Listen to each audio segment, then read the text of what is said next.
جو ایران اور عالمی طاقتوں کے درمیان ہوا، اس کی پارلیمانی منظوری لاری جانی نے کروائی۔ یہ آسان نہیں تھا۔ ایران کے سخت گیر دھڑے نے معاہدے کی مخالفت کی۔ سپہ پاسداران کے کمانڈروں نے ناپسندیدگی کا اظہار کیا، مگر لاری جانی نے پارلیمنٹ سے منظوری لے لی۔ یہ وہ آدمی تھا جو سمجھتا تھا کہ جنگ سے بچنے کا واحد راستہ بات چیت ہے، مگر بات چیت کمزوری سے نہیں طاقت سے ہوتی ہے۔ کانٹ کا شاگرد جانتا تھا کہ اخلاقیات کا تقاضا ہے کہ آپ وہ کریں جو عالمگیر اصول بن سکے، مگر وہ یہ بھی جانتا تھا کہ اصول تب ہی لاگو ہوتے ہیں جب آپ کے پاس طاقت ہو، بغیر طاقت کے اصول محض خیال ہیں۔ 2020 میں پارلیمنٹ چھوڑی، 2021 میں صدارتی انتخابات لڑنا چاہا، گارڈین کونسل نے نااہل قرار دے دیا۔ 2024 میں دوبارہ کوشش کی، پھر نااہل۔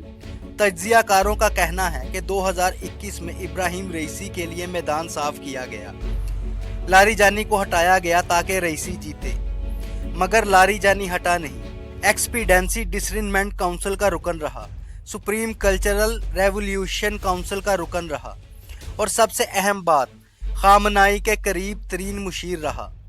جب مارچ 2025 میں ٹرمپ نے ایران کو خط لکھا کہ جوہری مذاکرات دوبارہ شروع کرو، تو خامنائی نے لاری جانی سے مشورہ کیا۔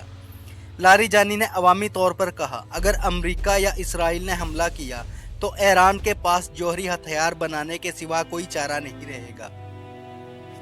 یہ وہ لمحہ تھا جب فلسفی نے فلسفہ رکھ دیا اور تلوار اٹھا لی۔ 28 فروری 2026 امریکہ اور اسرائیل نے ایران پر حملہ کیا۔ پہلے دن خامنائی شہید ہوئے، سپہ پاسداران کا کمانڈر محمد پاکپور مارا گیا، علی شام خانی مارا گیا۔ لاری جانی 1 مارچ کو ایرانی ریاست ٹیلی ویژن پر آیا، خامنائی کے قتل کے 24 گھنٹے بعد، اور وہ آدمی جو کانٹ پر کتابیں لکھتا تھا، جو مذاکرات کا ماہر تھا، جو عقلی راستے کی بات کرتا تھا، اس نے آگ اگلی اور کہا، امریکہ اور صہیونی حکومت نے ایرانی قوم کا دل جلایا ہے، ہم ان کے دل جلائیں گے۔ ہم صہیونی مجرموں اور بے شرم امریکیوں کو ان کے اعمال پر پشیمان کریں گے۔ ہارٹیز نے لکھا، لاری جانی ایران کا سب سے طاقتور آدمی ہے۔ آسٹریلین نے لکھا، ایران کا عملی جنگی رہنما۔ نیو یارک ٹائمز نے لکھا، لاری جانی جنوری 2026 سے عملی طور پر ایران چلا رہا ہے، اور وہ ایران چلاتا رہا 17 دن تک۔ اکتوبر 2025 میں لاری جانی نے بین الاقوامی جوہری توانائی ایجنسی سے تعاون کا معاہدہ منسوخ کر دیا۔ فروری 2026 میں عمان کی ثالثی سے امریکہ سے بالواسطہ مذاکرات ہوئے۔ لاری جانی نے عوامی طور پر کہا، مذاکرات عقلی راستہ ہیں۔ امریکہ نے سمجھ لیا کہ فوجی آپشن ممکن نہیں، مگر یہ سفارتی دروازہ 28 فروری کو بم سے اڑا دیا گیا۔ اور اب 17 مارچ 2026 اسرائیلی وزیر دفاع اسرائیل کاٹز نے اعلان کیا ہے کہ رات گئے اسرائیلی فضائی حملے میں علی لاری جانی مارا گیا ہے۔ IDF نے تصدیق کی ہے کہ لاری جانی کو نشانہ بنایا گیا، ساتھ ہی بسیج فوج کے کمانڈر غلام رضا سلیمانی کو بھی مارنے کا دعویٰ کیا گیا ہے۔ ایران نے پہلے تو تصدیق نہیں کی تھی، دنیا ایران کی طرف دیکھ رہی تھی، کیونکہ اسرائیل نے پہلے بھی ایسے دعوے کیے ہیں جو بعد میں غلط ثابت ہوئے، مگر ایک بات ہے جو سوچنے پر مجبور کرتی تھی۔ ٹائمز آف اسرائیل نے لکھا ہے کہ ایران نے لاری جانی کی موت کی تردید نہیں کی، بلکہ لاری جانی کے دفتر سے ایک ہاتھ سے لکھا ہوا بیان جاری ہوا ہے جو بحریہ کے شہداء کے جنازے کے حوالے سے ہے۔ ٹائمز آف اسرائیل نے خود نوٹ کیا ہے کہ یہ بیان اسرائیلی دعوے کی تردید نہیں کرتا، لیکن دنیا جانتی تھی لاری جانی شہید ہو گئے ہیں، تو یہ 28 فروری کے بعد سب سے بڑا نشانہ ہے، خامنائی کے بعد، کیونکہ خامنائی روحانی رہنما تھے، لاری جانی عملی رہنما تھا، وہ آدمی جو فیصلے کرتا تھا، جو مذاکرات کرتا تھا، جو جنگ چلاتا تھا، جو جنوری کے مظاہروں کو کچلتا تھا، جو سپہ پاسداران اور عدلیہ اور پارلیمنٹ اور مذہبی طبقے سب سے رابطہ رکھتا تھا۔ اگر اسٹریٹجکلی دیکھا جائے تو یہ خامنائی سے بڑا نقصان تھا ایران کا، مگر یہاں ایک گہری بات ہے جو اسرائیل نہیں سمجھتا، لاری جانی ایران نہیں تھا، لاری جانی ایران کے نظام کی ایک پیداوار تھا، اور نظام فرد سے نہیں مرتا۔ خامنائی گئے تو مجتبیٰ آ گیا، قاسم سلیمانی مارا گیا تو اسماعیل قاآنی آ گیا، ابراہیم رئیسی ہیلی کاپٹر حادثے میں مرا تو پزشکیان آ گیا، اور اگر لاری جانی مارا گیا ہے تو کوئی اور آئے گا۔ لاری جانی نے خامنائی کی شہادت کے بعد ایران کو بکھرنے سے بچایا، سپہ پاسداران اور ریگولر آرمی کے درمیان رابطہ قائم رکھا، مجتبی خامنائی کو ولی فقیہ کے طور پر بٹھایا، آئینی عمل جاری رکھا، مذاکرات کا دروازہ کھلا رکھا، مگر جنگ سے پیچھے نہیں ہٹا۔ جنوری کے مظاہروں کو کچلا، جس پر امریکہ نے 15 جنوری کو اس پر پابندیاں لگائیں، اور جب جنگ شروع ہوئی تو وہ آدمی جو عقلی راستے کی بات کرتا تھا، اس نے نافراموش سبق سکھانے کی بات کی۔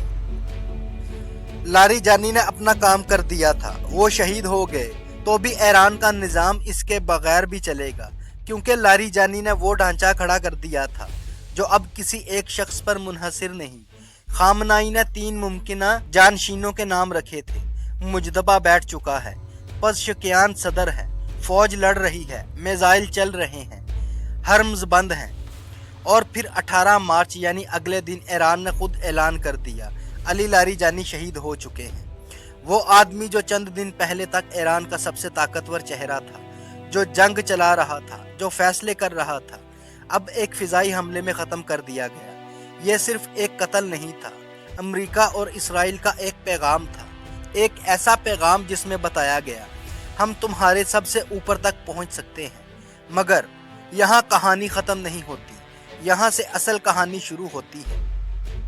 خامنائی کے بعد لاری جانی ایران کی قیادت کے 2 سب سے بڑے ستون چند ہی دنوں میں ختم کر دیے گئے۔ یہ صرف جنگ نہیں، یہ ڈیکیپیٹیشن وار ہے، سر کاٹو، نظام گرا دو، مگر سوال وہی ہے، کیا واقعی نظام گر جاتا ہے؟ وہ نظام جس نے ایک فلسفی کو جنگجو بنایا، ایک مذاکرات کار کو جنرل بنایا، ایک پروفیسر کو قوم کا محافظ بنایا، اور جب وہ محافظ مارا گیا تو نظام نے ایک اور محافظ کھڑا کر دیا۔ اسرائیل سوچتا ہے کہ سربراہ مار دو تو جسم گر جائے گا۔ آج لاری جانی واقعی مارا جا چکا ہے۔ اب یہ بحث ختم ہو گئی ہے کہ وہ زندہ ہے یا نہیں، مگر ایک نئی بحث شروع ہو گئی ہے، کیا ایک نظام اپنے سب سے طاقتور لوگوں کے بغیر زندہ رہ سکتا ہے؟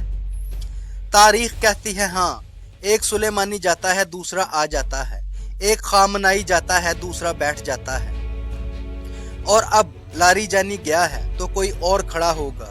یہ کسی ایک آدمی کی جنگ نہیں، یہ ایک سوچ کی جنگ ہے۔ اسرائیل نے ایک آدمی کو مارا ہے، مگر کیا وہ ایک نظریہ مار سکتا ہے؟ کیونکہ نظریے لاشوں پر ختم نہیں ہوتے، وہ لاشوں سے اور مضبوط ہوتے ہیں۔ لاری جانی چلا گیا، مگر اس کا نظام ابھی زندہ ہے، فوج ابھی لڑ رہی ہے، فیصلے ابھی ہو رہے ہیں، اور پرچم ابھی بھی گرایا نہیں گیا، اور جب تک پرچم کھڑا ہے کہانی ختم نہیں ہوئی۔ کانٹ نے لکھا تھا، جرت کرو اپنی عقل استعمال کرنے کی، سیپرے آؤ دے، یہ روشن خیالی کا نعرہ تھا۔ لاری جانی نے اپنی عقل استعمال کی، پہلے فلسفہ پڑھا، پھر مذاکرات کیے، پھر جب مذاکرات کا دروازہ بم سے اڑا دیا گیا تو جنگ لڑی، اور 17 مارچ 2026 اس کی آخری رات تھی، اور وہ اس دنیا سے یہ جان کر گیا کہ اس نے اپنا کام کر دیا ہے۔ نظام کھڑا ہے، مجتبی کرسی پر ہے، فوج لڑ رہی ہے، حرمز بند ہیں، دنیا نے اسرائیل کا ساتھ دینے سے انکار کر دیا ہے، اور اگلا آدمی پرچم اٹھائے کھڑا ہے۔ ایران میں ہمیشہ اگلا آدمی کھڑا ہوتا ہے۔ یہ کسی ایک شخص کا نظام نہیں، یہ ایک خیال کا نظام ہے، اور خیال گولی سے نہیں مرتا۔ کانٹ کا شاگرد جا سکتا ہے، مگر کانٹ کا سبق نہیں جائے گا، وہ سبق جو کہتا ہے صرف وہ کام کرو جسے تم عالمگیر قانون بنانا چاہتے ہو۔ ایران کا عالمگیر قانون ایک ہے، جھکنا نہیں، اور یہ قانون کسی ایک آدمی کے مرنے سے نہیں بدلتا۔ آپ کیا سمجھتے ہیں، کیا اسرائیل واقعی ایران کو کمزور کر رہا ہے، یا ہر حملے کے بعد ایران اور سخت ہو رہا ہے؟